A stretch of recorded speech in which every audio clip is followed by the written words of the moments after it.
E aí, tranquilo? Eu me chamo Marcelo e hoje eu estou de volta aqui com mais um vídeo. E hoje eu quero falar um pouco sobre um órgão que é um dos mais, junto com o pulmão, é o mais importante do nosso corpo, né? Sem ele, nós não funcionaríamos do jeito que a gente funciona. Parece, a gente parece um robô, mas basicamente a gente é um robozinho, né? O nosso coração é responsável por manter a nossa, por bombear, né? O sangue. E eu vou explicar um pouco sobre ele, né? Para vocês, ok? O coração e os vasos sanguíneos, né? Constitui o sistema cardiovascular, tá? O sistema circulatório. O coração, ele bombeia o sangue para os pulmões, que eu expliquei no vídeo anterior, para que ele possa receber oxigênio e depois bombear o sangue rico em oxigênio para o corpo, tá? O sangue que circula nesse sistema distribui oxigênio e nutrientes para os tecidos do corpo e retira produtos residuais, como o dióxido de carbono, dos tecidos. O coração, ele é um órgão músculo oco. Ele fica situado no centro do tórax e ele tem dois lados, né? O direito e o esquerdo. O lado direito e o esquerdo do coração tem cada um deles átrio, que é a câmara superior que coleta o sangue e bombeia para a câmara inferior, e o ventrículo, que se trata da câmara inferior que bombeia o sangue para fora do coração. Para com que o sangue flua em uma só direção, cada ventríloco tem uma válvula de entrada e de saída.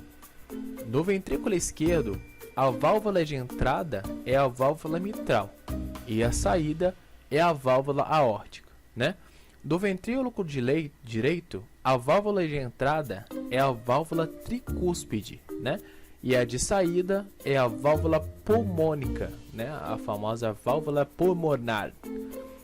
Cada válvula ela é composta por abas, né? As chamadas cúspides ou folhetos, que se abrem e se fecham como portas giratórias de sentido único, tá?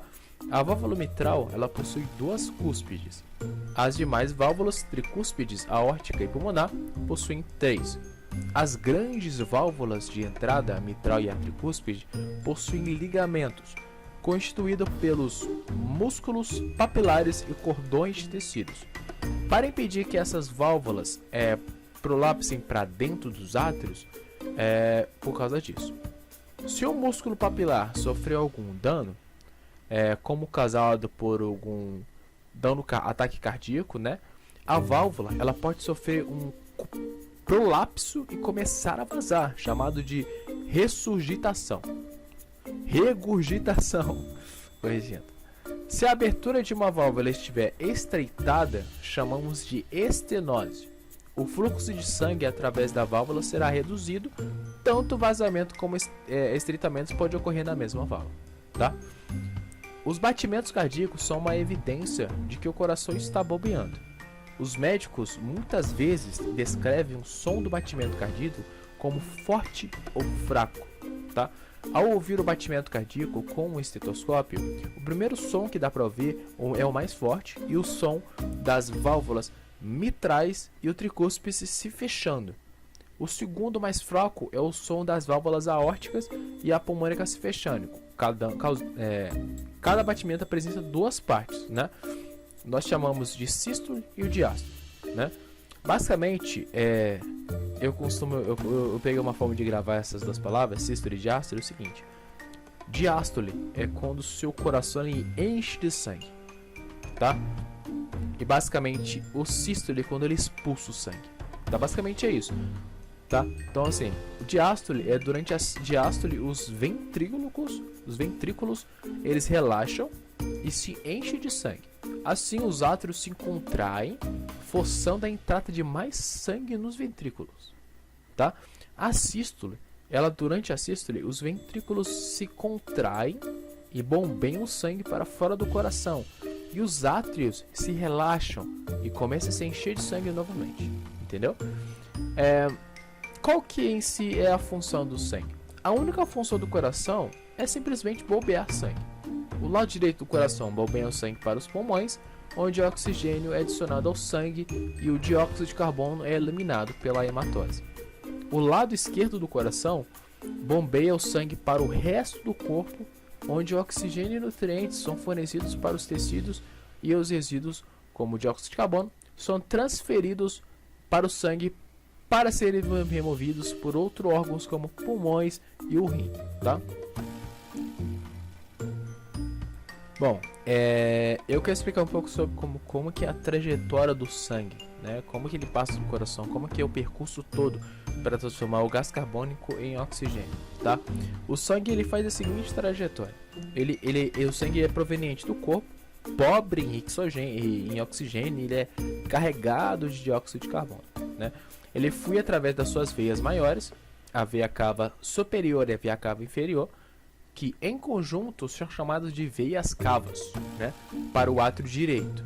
Quando o ventrículo direito relaxa, o sangue que está no átrio direito é despejado através da válvula tricúspide do ventrículo direito.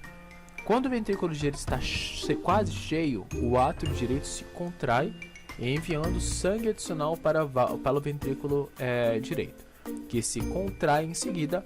E em essa contração ela fecha a válvula tricúspide e impulsiona sangue para a válvula pulmonar até as artérias pulmonares, que irrigam os pulmões. Nos pulmões o sangue flui pelos pequenos capilares que rodeiam os alvéolos. Aqui o sangue absorve o oxigênio e libera o dióxido de carbono, que depois é exalado, né? Basicamente ele vai para a artéria pulmonar, né? E basicamente quando chega na artéria pulmonar ele passa por determinadas porções, chega até o pulmão, faz hematose, transforma o gás carbônico em oxigênio e o dióxido de carbono é exalado, tá?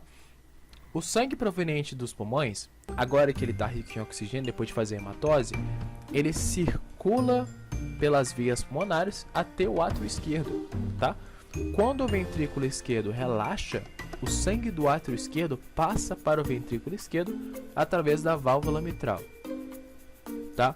E que em seguida contrai-se, né? Em pessoas idosas, o ventrículo esquerdo não se enche tão bem antes do átrio esquerdo se contrair, né? Que tornando essa contração do átrio esquerdo particularmente importante, tá? A contração do ventrículo esquerdo fecha a válvula mitral e impulsiona o sangue para a válvula aórtica, né, até a aorta, a maior artéria do corpo, tá? Esse sangue ele leva o oxigênio todo para o corpo, exceto aos pulmões. Então basicamente a aorta ela é responsável por transportar o sangue rico em oxigênio. Depois de passar do pulmão fazer a hematose, ele passa para a artéria aórtica, que é a maior artéria do nosso corpo, e transporta para o corpo inteiro, entendeu? Bom, tem uma questão que se refere ao abastecimento de sangue para o coração. A circulação coronária é um sistema de artérias e veias, né? Fornece o sangue oxigenado ao músculo cardíaco, que é o miocárdio, e por meio de retorno do sangue pobre em oxigênio para o átrio direito. A artéria coronária direita e a esquerda coronária esquerda ramifica-se a partir da aorta, imediatamente depois que esta sai do coração, para fornecer sangue rico em oxigênio aos músculos cardíacos. Essas duas artérias ramificam-se em outras artérias que também fornecem sangue ao coração. As veias cardíacas coletam o sangue do miocárdio e o despejam em uma grande veia situada na superfície posterior do coração, denominada seio coronário, que devolve o sangue do átrio direito, tá?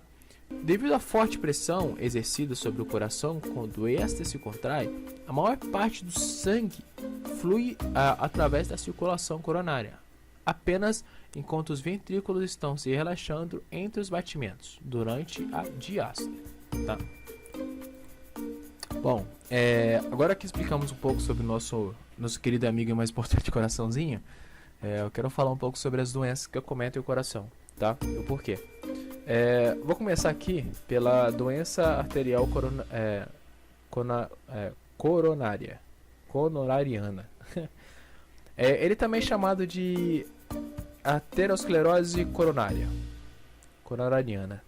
É a formação de um acúmulo de placas de tecido fibroso e colesterol na parede dos vasos, que impede a passagem do sangue. Quando ocorre esse entupimento de uma artéria, ocorre o entupimento, né, de uma artéria que alimenta o coração. O tecido cardíaco pode morrer, né, provocando esse infarto, né? O segundo seria a insuficiência cardíaca. É resultado da hipertrofia de parte dos músculos cardíacos.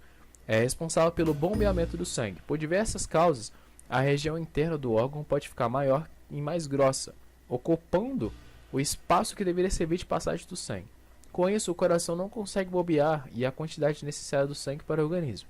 E os órgãos e tecidos acabam sem oxigênio e nutrientes suficientes, né? Arritmia cardíaca. Trata-se de uma alteração do ritmo do coração, causada principalmente por distúrbios elétricos, mas que pode ser consequentemente de um infarto, hipertensão arterial, entre outras razões. Esse distúrbio ele pode causar um aumento da frequência cardíaca, taquicardia, e suas reduções, braquicardia e batimentos irregulares ou mais extrasístole, né? Doenças valvárias, né? As válvulas, que elas são responsáveis por controlar o fluxo de sangue nas câmaras do coração, ventrículos atrios. Quando seu funcionamento é comprometido por infecção ou reumatismo, o coração não consegue bombear o sangue de forma adequada para o resto do corpo, tá? Pericardite aguda é a inflamação repentina do pericárdio, geralmente causada por vírus ou de menor escala por alguma razão. Quando isso ocorre, o pericárdio tende a reagir aumentando a quantidade de líquido que faz parte da sua composição. Esse excesso de líquido causa pressão no coração, não permitindo que ele encha corretamente as suas câmaras. Com isso, menos sangue, nutrientes e oxigênio são enviados para o restante do organismo. Tá? Doenças vasculares. Inclui qualquer condição que afete os vasos sanguíneos e linfáticos. Existem várias doenças que podem afetar o funcionamento desse sistema e ter consequentemente para o coração destes varizes ou até aneurismas, né, no caso. A pergunta é: se existem várias doenças relativas ao coração, como a gente consegue prevenir, né? Bom, basicamente a prevenção seria a mudança do estilo de vida. Basicamente é isso. Exemplo: a alimentação. Evite o excesso de sal. Elevar a pressão sanguínea de alimentos ricos em gorduras como carne vermelha, queijos amarelos. Prefira frutas, cereais, peixes e azeite de oliva. Invista também em vegetais, verdes escuros, linguaça, suco de uva, e entre os outros alimentos ricos em flavonoides, componentes relacionados à desobstrução de vasos sanguíneos, né? Combate ao estresse. Já existem comprovações científicas necessárias que preocupações diárias com problemas pessoais, excesso de trabalho e frustrações, entre os outros sintomas de estresse, desencadeiam reações que interferem no bom funcionamento do seu coração, tá? Pratique atividade física. Quando fazemos exercícios regulares, o coração ele trabalha com mais eficácia e menor esforço. O sangue flui melhor e as artérias e vasos ficam mais flexíveis e saudáveis. Além disso, ao se exercitar, aumenta a chance de você ficar em forma, o que também previne o risco de doenças cardiovasculares, entendeu? Não fume. Cara, fumar, que nem eu expliquei no vídeo anterior relativo ao pulmão, foi algo que complica totalmente o seu corpo, cara. Não somente o pulmão, mas também complica referente à questão do coração. Por quê? O tabagismo, ele aumenta a frequência cardíaca, ele contrai as artérias e pode causar graves irregularidade nos batimentos cardíacos, aumentando a carga do trabalho do coração. Ele fica mais cansado, ele é um músculo. Se você exercer, ele trabalhar muito, ele vai cansar, entendeu? E uma única e simples que eu falo com o pulmão: faça o check-up, né? Vá ao médico.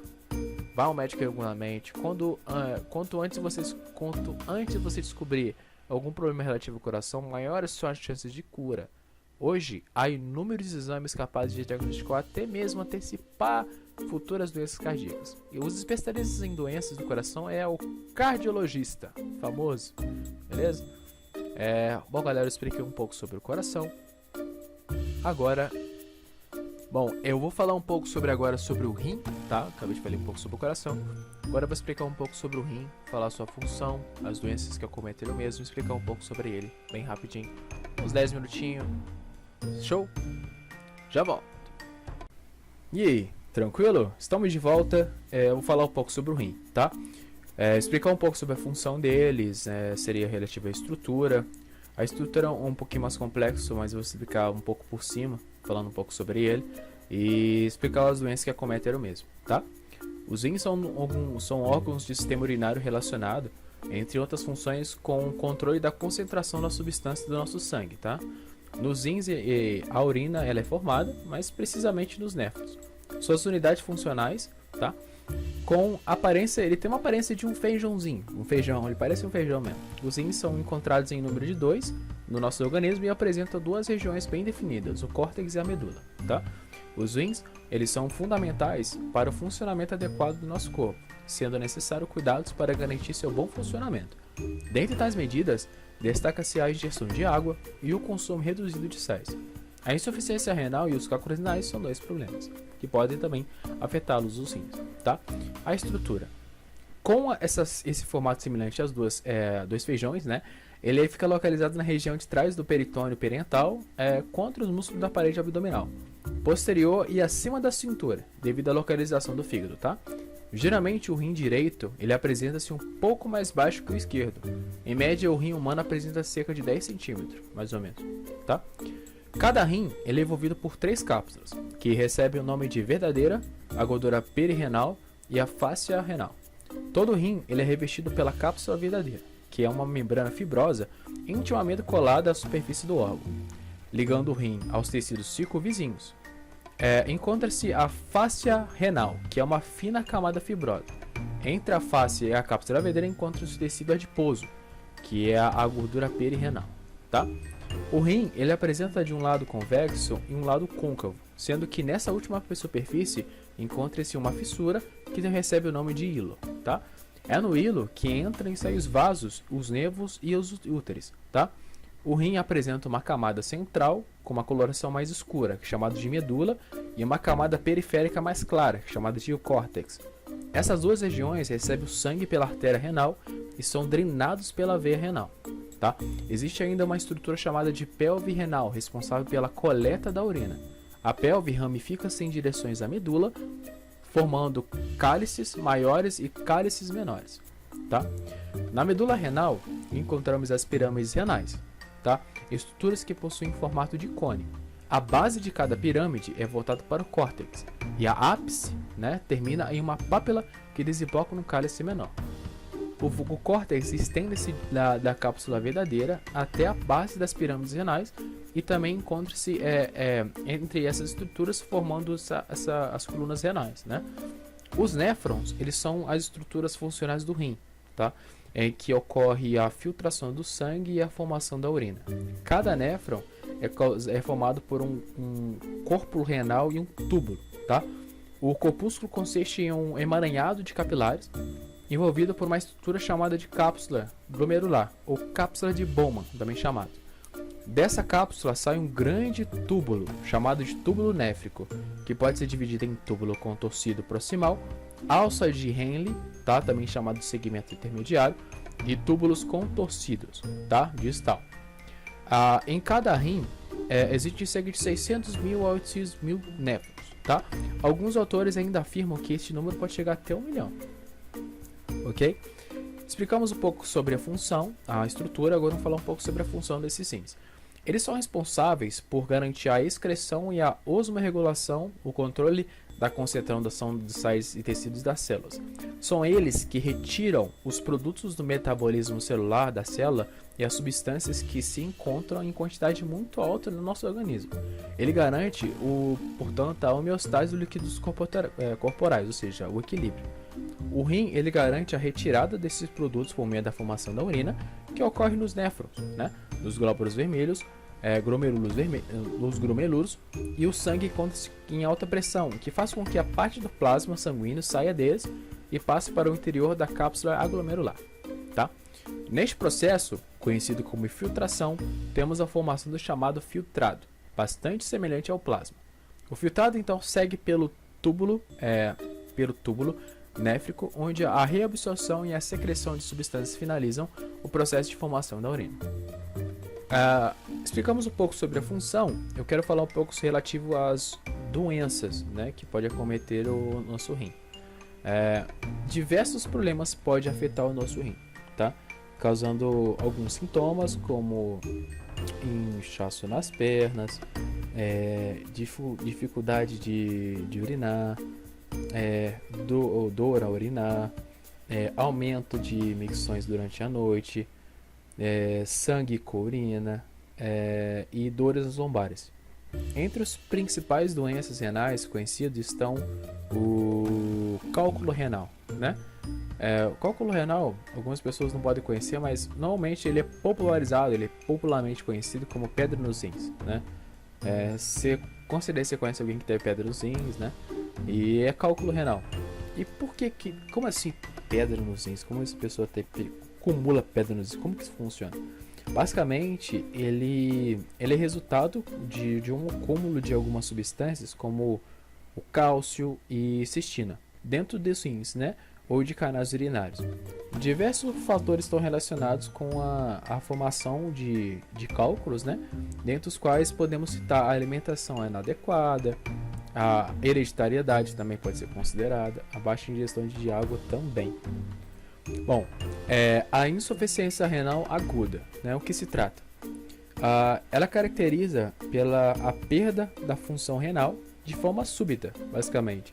Normalmente ocorre como consequentemente de algum outro problema de saúde, e esse tipo de insuficiência pode ser até reversível, tá? Porém, em alguns casos, pode ser bem fatal. A insuficiência, e também tem a insuficiência renal crônica. Essa aí já está caracterizada pela perda progressiva e irreversível da função dos rins. Temos a insuficiência renal crônica terminal, quando os rins perderam-se entre 85% a 90% de suas funções, né? Nesse caso, o paciente deverá iniciar alguns procedimentos, como hemodiálise, para ser feita uma verificação, ok?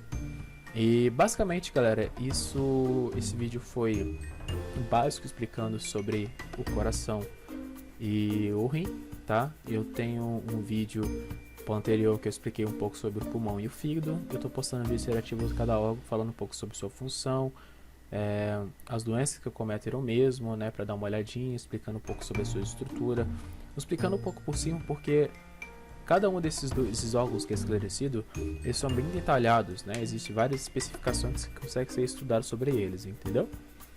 Então, nesse caso, eu queria só passar por cima, explicar um pouco para todo mundo entender. É claro que existe nessas explicações muitos termos técnicos, né, que acabam dificultando um pouco o entendimento, né? Mas espero que tenha explicado bem para vocês e dê tudo certo. Bom, se você gostou do vídeo, dê um gostei. Se é a primeira vez que está vendo o vídeo no meu canal, se inscreva, que você não vai se arrepender. Valeu, falou, um abraço e fui!